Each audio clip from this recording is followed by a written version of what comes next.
भाई साहब, ये जो केविन है ना, इसका दिमाग पूरा 440 वोल्ट का चलता है। अब देखो इसने क्या किया, अपने घर के दरवाजे पे 500 वोल्ट का बिजली का जाल लटका दिया। मतलब कोई छूने की सोचे भी ना। फिर फर्श पर वो नुकीले खिलौने बिछा दिए जिसे देख के ही चोरों के जूते फट जाए। इतना ही नहीं, उसने घर के दरवाजे के सामने की सीढ़ियों पर बर्फीला पानी डाल दिया। अब अगर कोई आएगा तो सीधा फिसल के औंधे मुंह गिरेगा। और यही नहीं, नीचे बेसमेंट की सीढ़ियों पे पानी डाल दिया और अंदर की लकड़ी की सीढ़ियों पर पूरा गोंद मल दिया। मतलब एक बार फंसे तो फंसते ही रहो। अरे भाई, प्लान तो एकदम फिल्मी था। अब इसके बाद उसने लोहे की मोटी मोटी कीलें भी तैयार कर ली और भाग के सीधा पेड़ वाले घर की तरफ दौड़ा। उसने एक रस्सी खींची, एक छोर पेड़ के घर से बांधा और दूसरा घर की खिड़की से, यानी पीछे भागने का रास्ता भी सेट। पर भाई, ये तो सिर्फ शुरुआत थी। उसने क्या किया, मजबूत प्लास्टिक की शीट पे गोंद लगाई और किचन के दरवाजे के सामने ढेर सारी रुई लाकर रख दी। मतलब चोर अंदर घुसे तो लगेगा कि वो किसी मुर्गी के पिंजरे में आ गए। और खिड़की के नीचे फिर से नुकीले खिलौने फैला दिए। मतलब पूरे घर को चक्रव्यूह बना दिया। ये सब उसने इसलिए नहीं किया कि अप्रैल फूल मनाना था, बल्कि इसलिए किया कि दो बेवकूफ चोर उसके घर में चोरी करने वाले थे। अब केविन पूरी तैयारी करके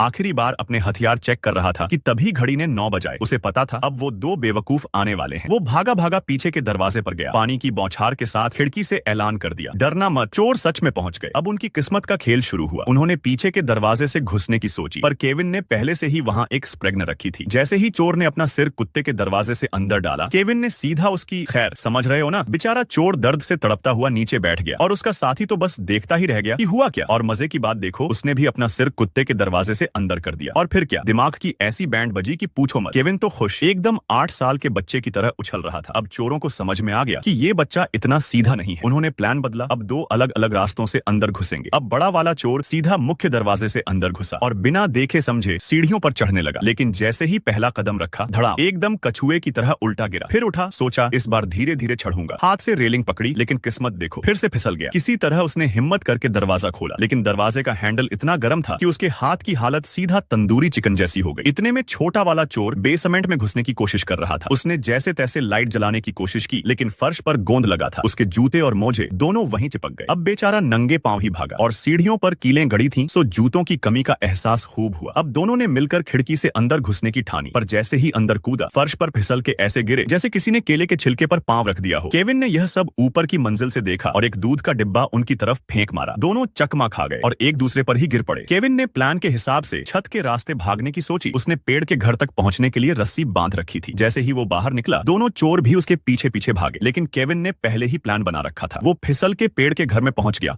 और दोनों नीचे, धड़ाम। जब दोनों ने आखिरकार केविन को पकड़ ही लिया, तो पड़ोसी का बड़ा मियां, जिसने हाथ में फावड़ा पकड़ा हुआ था, एक झटके में दोनों की हालत खराब कर दी। और जब पुलिस आई तो दोनों को सीधा जेल की हवा खिलाने ले गई।